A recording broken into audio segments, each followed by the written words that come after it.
CBC comment sparks firestorm over Poilievre. Mark Carney's response stuns viewers. In the heated and divisive political climate of Canada today, few figures have sparked as much debate as Mark Carney, the newly appointed Prime Minister of Canada.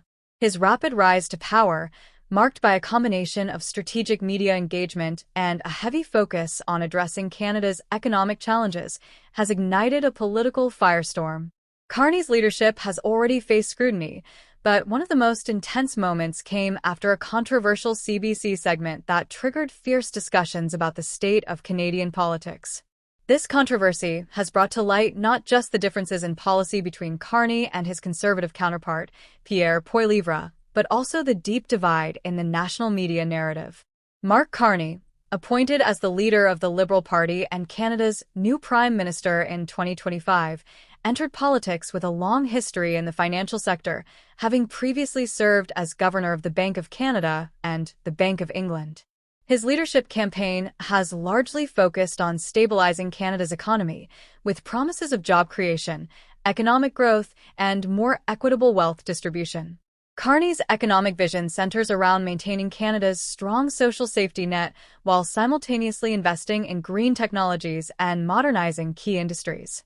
The Prime Minister's agenda is underpinned by his commitment to addressing climate change, with an ambitious, net-zero emissions target, though it's a plan that has raised concerns for some industry leaders and ordinary Canadians.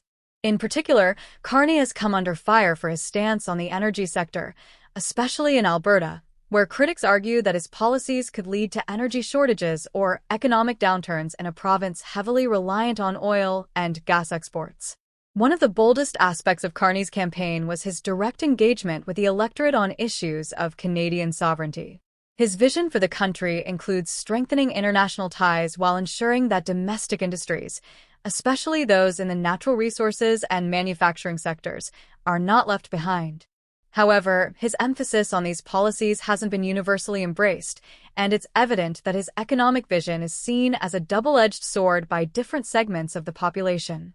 Opposing Carney is Pierre Poilievre, leader of the Conservative Party of Canada.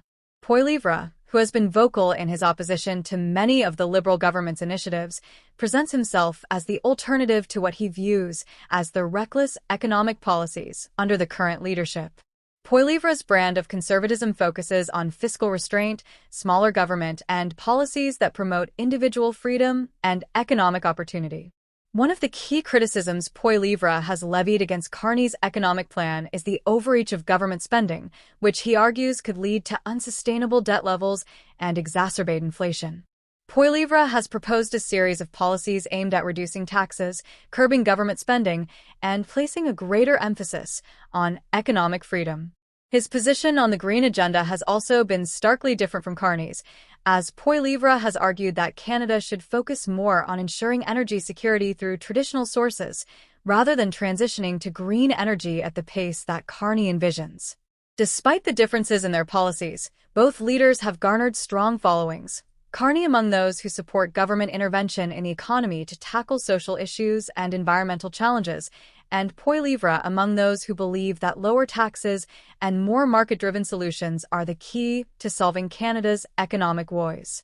In the midst of this ideological battle, a CBC segment discussing Poilievre's political career and his critiques of Carney sparked an intense media firestorm.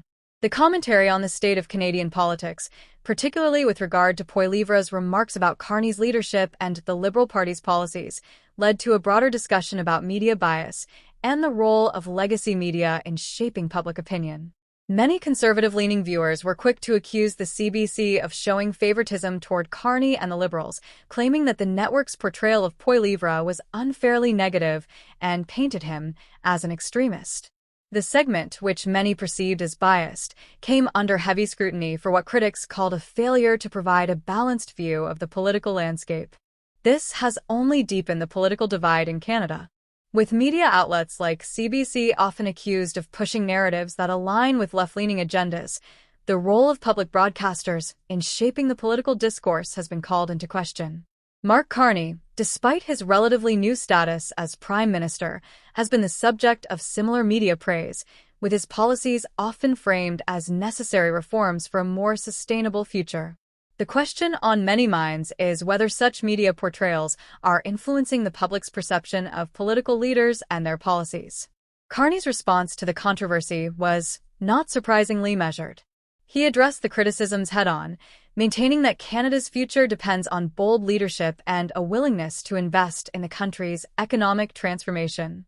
His call for unity, even as his government faced increasing backlash, suggested a calculated move to present himself as the leader who would bridge the political divide, while simultaneously signaling that his policies were in line with global trends toward sustainability and economic reform. Carney's response to Poilievre's critiques also highlighted the divide between the two leaders on issues of economic development, trade, and national security. While Poilievre has been a vocal advocate for protecting Canadian industries from external forces, especially in the context of the global economy, Carney's policies have often focused on positioning Canada as a key player in international markets, which has raised concerns among critics about the long-term effects of such a strategy on domestic industries. One of Carney's notable proposals in this regard is his green agenda, which has been a source of both praise and concern. Supporters argue that it will help create new industries and jobs while addressing the climate crisis. However, opponents argue that the plan is too risky, particularly in Alberta, where the energy sector could be severely impacted by Carney's push for net-zero emissions. Adding to the complexity of the political climate is growing concern over the integrity of Canadian elections. The 2025 federal election raised questions about potential foreign interference, particularly in the context of Chinese influence operations. Reports have surfaced that foreign agents may have attempted to influence the political process, including in the campaign of Mark Carney himself. This has further fueled the sense of division and distrust in the political process, with many wondering how much of Canada's future is being shaped by external forces. Carney's camp has strongly denied any wrongdoing or interference, but the allegations have persisted, particularly among Conservatives, who point to the Prime Minister's past connections with Chinese officials as problematic. Despite these allegations, Carney's leadership remains unshaken as he continues to push forward with his economic and environmental reforms. Despite the challenges facing Carney's leadership and the ongoing political battles, there is a palpable sense of optimism among some segments of the Canadian electorate. Conservative MPs, recognizing the growing popularity of Pierre Poilievre, have begun to make strategic moves, with some even stepping aside to allow Poilievre to run in safer ridings in the next election. While the political landscape remains fiercely divided, it is clear that the upcoming years will be critical in determining the future direction of the country. The question now isn't whether Mark Carney can retain control of the political narrative, but whether Canadians will embrace the changes he proposes, or whether Poilievre's vision will resonate more deeply with voters. As Canada moves forward under the leadership of Mark Carney, the battle between his progressive economic agenda and Poilievre's conservative approach is far from over. However, one thing is certain: the political discourse surrounding Carney's response to the CBC Firestorm and the continued media scrutiny will play a significant role in shaping the country's future.